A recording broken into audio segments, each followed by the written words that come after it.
Hi, Mom. So I got my ticket home from Europe. I get back on June 6th, but it's a really late flight because that was the cheapest, so it gets in at midnight. But don't worry, I'll get a shuttle from the airport so you don't have to pick me up. Like, really seriously, you don't have to. Okay, so love you. See you soon. Bye.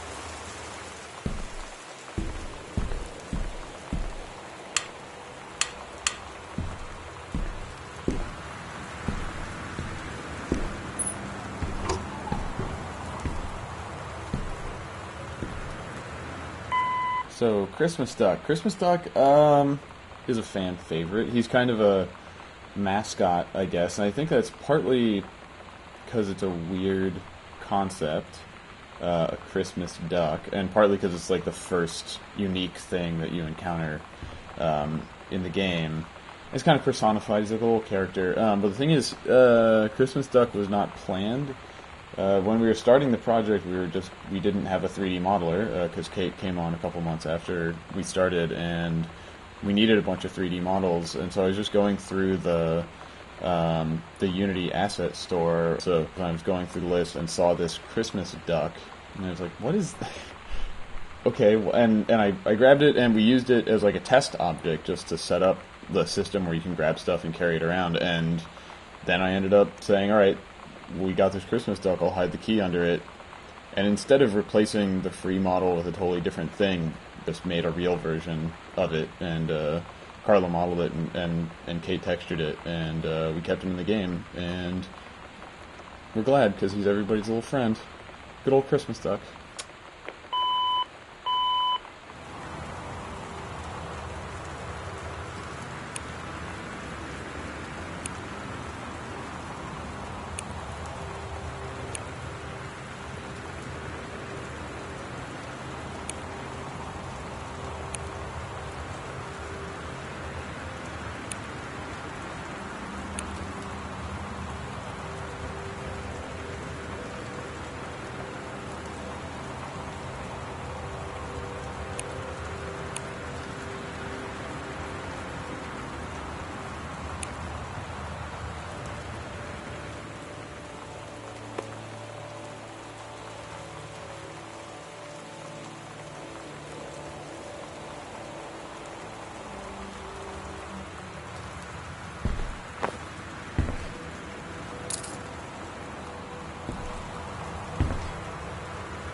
Hi, I'm Steve Gaynor. I'm the co-founder of the Fulbright company. We made Gone Home. I was the writer and designer, and thank you for taking a look at our commentary mode.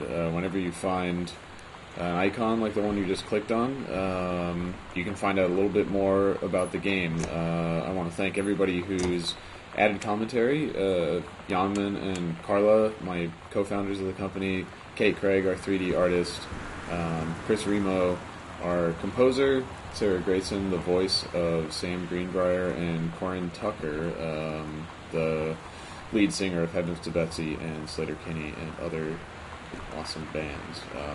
So thank you, everybody, and enjoy commentary mode.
Yeah, the biggest purpose of the card was, to say, oh, Sam is 17, if you look for this thing. But there's so much, we need so much handwriting in the game, especially for, like, one-off characters that you don't see their handwriting more than once. And we knew we needed a birthday card from some member of Sam's more extended family that you were never going to hear from again. And so I was like, okay, it could be her uncle. And as an Easter egg, kind of like wink and nod thing, like, we're fans of, the Looking Glass legacy of games and Deus Ex and Dishonored, and so I got in contact with Harvey Smith, who is the lead designer of Deus Ex and the co-creative lead of Dishonored, and asked if he would just write on a piece of paper, "Happy Birthday, Sam," from Uncle Harvey, and he just took a picture with his cell phone. And like 5 minutes after you asked him. It was amazing. He was just like, yes, I will do this immediately. Yeah. It was the best. I think, he took a picture with his cell phone, and it was really cool. Harvey's a great guy, and I love his games, and we're, super honored to have his signature in the hub of the Greenbrier House. Hell yeah.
Dear Katie, so much has changed, even just since you've been away.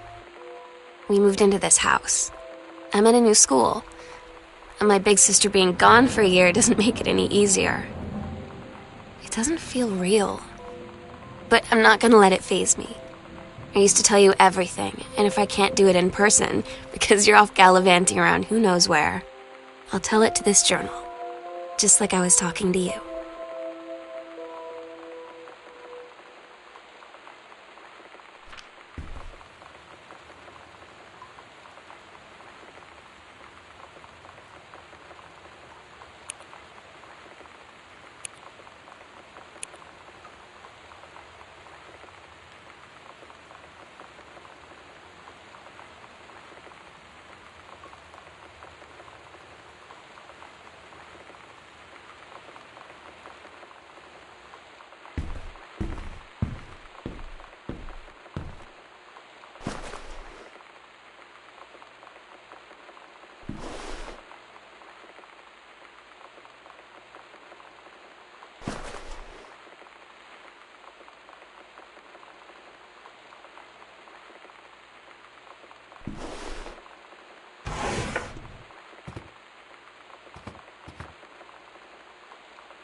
Sam?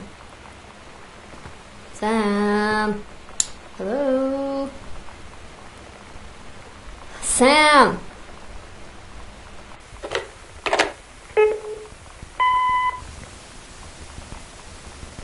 Sam, where are you? Really? I need to talk to you. Please be there.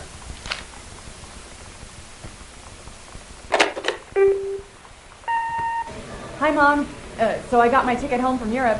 I get back on June 6th, but it's a really late flight because that was the cheapest, so it gets in at midnight. But don't worry, I'll get a shuttle from the airport so you don't have to pick me up. Like, really seriously, you don't have to. Okay, so love you. See you soon. Bye.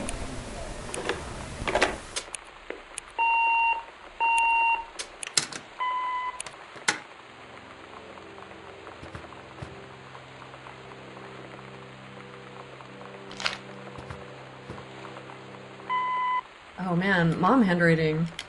We went through a lot of different moms for handwriting. A lot of different moms contributed handwriting for our game. At first, let's see, how did we do? What were we doing first? I think I just did it and it wasn't great. And then we had Emily do it, but her handwriting was used so heavily in other parts of the game that we had to find someone else. And I think we actually had Yaman try to do it for a while before he was Dad's handwriting. And then we got Yaman's mom, and she was ideal for it. Really good mom handwriting. Yeah.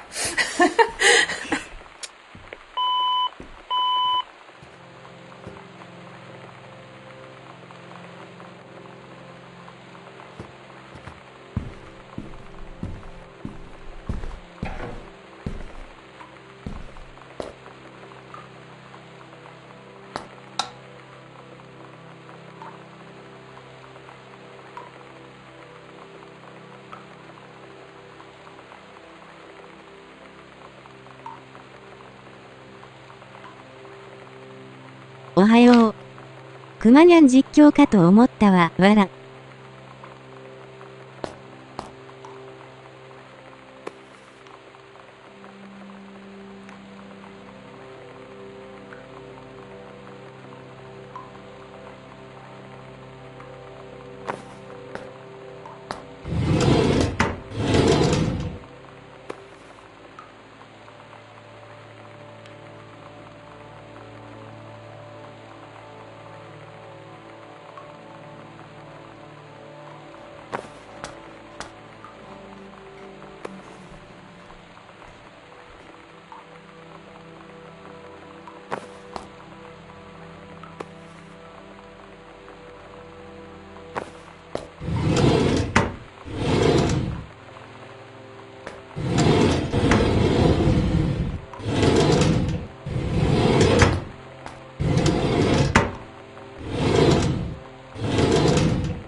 泥棒か。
The Goodfellow High School jacket and the logo generally is a reference to the logo for Minerva's Den, the section of Rapture that that DLC takes place in that we worked on together. But we didn't want to make it look exactly like the owl logo from that game. We wanted it to be, an homage or a reference or whatever. Yeah, so we decided that since this is a Pacific Northwest school and town and setting, that we would go for some native style representation. And let's see. Well, actually, we were struggling with it for a little while because we wanted. At first, I was saying, just make it look like a very 90s looking school mascot logo illustration that's just cheap that maybe one of the students did or something, and the direction wasn't good enough and we didn't really have a good enough example to work from. And then Kate actually came to visit. Oh yeah, that's right. And she suggested, what if it's like a Pacific Northwest Native American style approach, and that really just clicked and made total sense.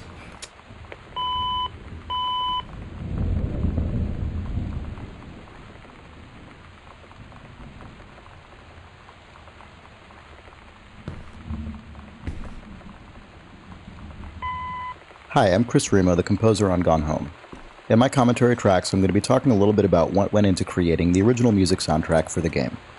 Gone Home is an unusual game, musically speaking, in that it consists of two distinct music soundtracks. The one of those probably more frequently commented on is the collection of licensed Riot Girl songs that the player finds in Sam's cassette tapes strewn around the house. The other one is the original music that accompanies the player's undirected exploration of the house and underscores almost every one of Sam's audio diary recordings. When Steve first asked me to do music for Gone Home, I was really excited about it, but there are almost no parameters for what that meant in terms of format or scope. Having played an early build of the game, I started by just doing a few musical sketches with no real regard for length or usage, mainly consisting of vintage electric piano sounds like Wurlitzers and Fender Rhodes. I chose those instruments because I wanted sounds that would feel at home in the era of the game. The Twin Peaks soundtrack used a lot of Rhodes, for example, but would also blend into the background and not share much tone in common with the abrasive Riot Girl guitars. Some of the instrumentation and ideas changed from those first sketches, but they also contained one of the main themes that ended up accompanying Sam's arc throughout the final game.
Oh my god.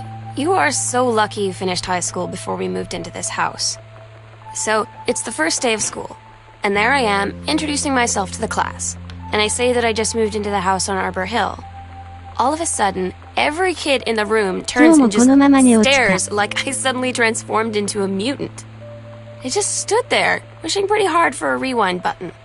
Because now maybe nobody knows my name, but they all know who I am. The Psycho House Girl. Great.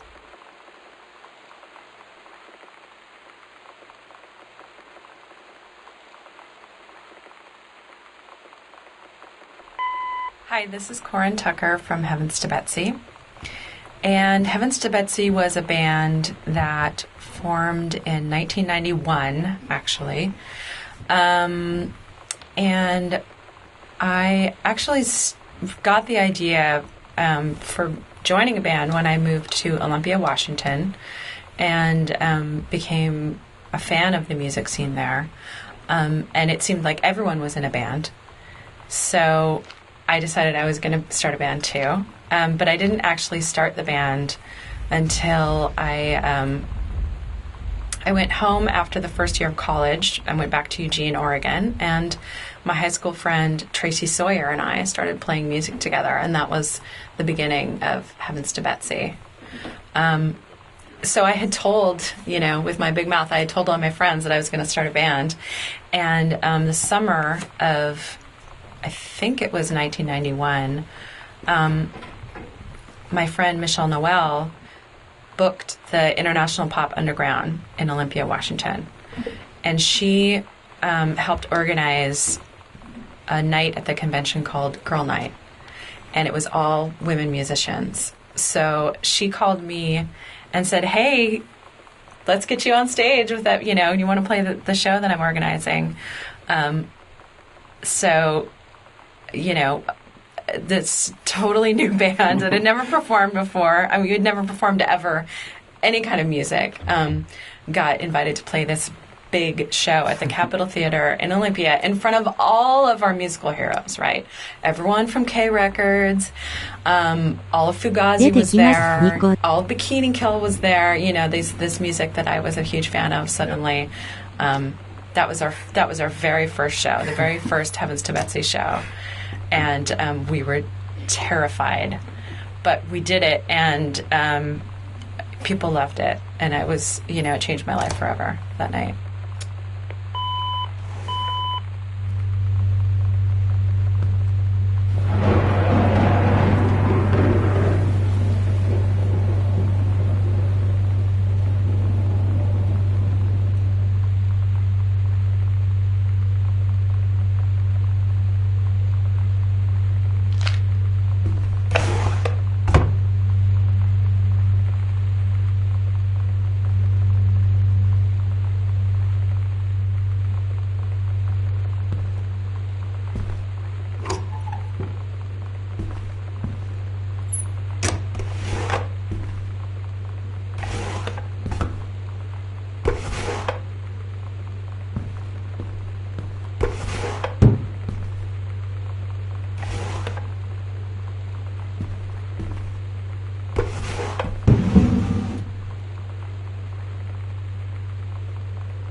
doors were actually one of the hardest things in the game to get working correctly, and I know that there's still some bugs existing with the doors, actually.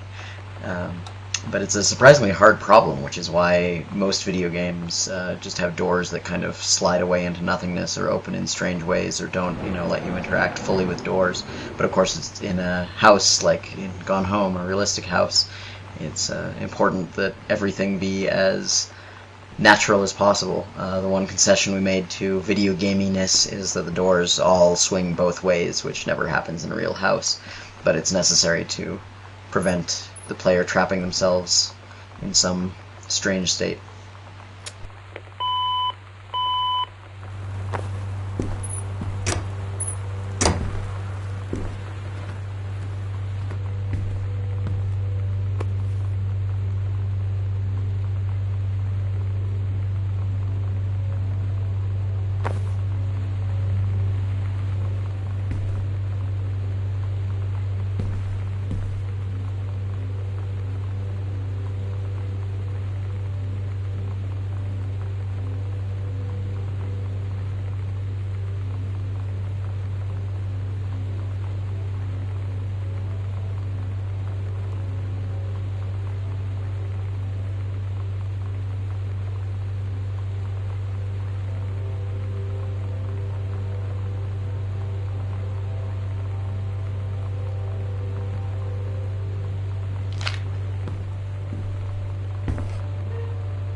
One of our favorite movies is The Apartment, which was directed by Billy Wilder, and it starred Shirley MacLaine and Jack Lemmon, and it's from like 1960, and it's basically what Mad Men is, except actually from that time. Yeah. It's super good, and there's this weird, like, kind of humorous vocal tick that some of the executives in the movie have, where they will refer to something like, they'll say, like, we're doing quite well dividends-wise, or something, and Shirley MacLaine's character is named, her last name is Kubelik, and one of the executives at different times says something like, so how are you getting along, Kubelik-wise? So anyway, super deeply buried Easter egg reference in joke. We made the law firm Kubelik and Wise that prepared Oscar's will just as a little wink and nod, a little Harcourt Fenton. Quite Steve. But yeah, The Apartment, you should watch it. It's damn worth it. It's totally worth your time. It's a really good movie. On Laserdisc. Yeah. Inside of this file folder, you find the first combination code in the game. This code goes to Dad's locked filing cabinet, and it's 0451, which is a bit of a tradition / in-joke amongst. I mean, it's not really an in-joke. It's just an internal reference amongst this lineage of games that hark back to immersive sims that are kind of first-person exploration games that started with Ultima Underworld and System Shock, and 451 was the first key code in System Shock, and then it was also the first key code in System Shock 2 and Deus Ex, and BioShock, and most recently Dishonored. And yeah, I've personally worked on a couple of games that had 0451 as the first code in them, and we were really adherent to the tenets of the interactive model and kind of the principles of design behind those games when we were designing how Gone Home works. And so to maintain that tradition, we also made it the first code in our game. And you made it the tattoo on your arm. I also got a tattoo of 0451 because it is sort of a symbol of this certain philosophy of game design that's important to me. And yeah, this writing, breaking canon, is in Emily's handwriting. Emily's handwriting is technically only in the font that exists outside the game. She doesn't actually do the handwriting in any of the characters, but yeah, I had her write 0451 in her very distinctive handwriting, and then I got a tattoo of it and figured I would use that source image as the image that you find on the inside of this folder here.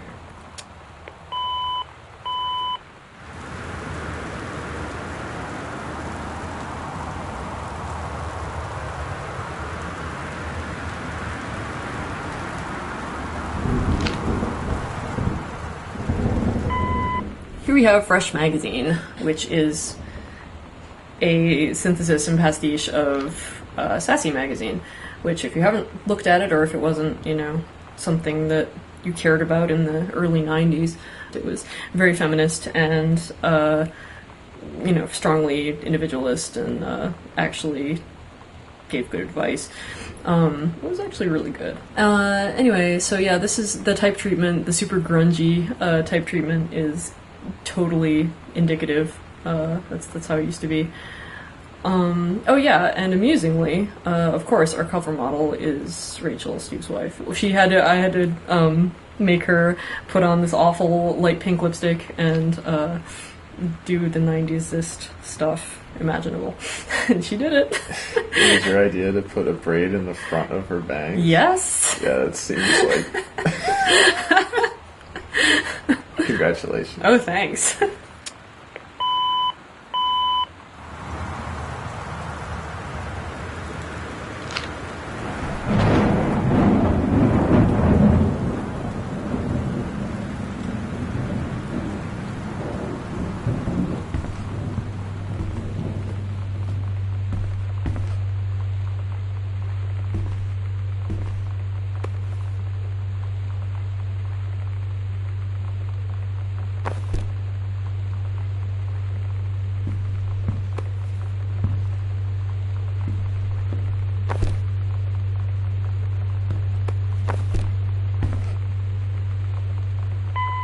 So here's one of Dad's pulpy JFK books. He's now moved on from primary sources to theories about how JFK was killed. However, this one purports to contain the truth. Yeah, the publishing company is a doofy inside joke because, there's Harcourt Brace, the publisher that exists, and so I was trying to think of a good name for a publisher, and being a big nerd, I immediately thought of Harcourt Fenton Mudd, and how he basically sounds like a publishing company, so... You have to say who that is. No! Alright, fine. He's an awful character from Star Trek. Original Star Trek, which is called Mudd's Women, and also there's another one whose name an episode I can't remember for some reason. I'm Mudd. Ah, fuck! Yes, okay. Thank you. It's a Star Trek reference. You did it, Carla. What?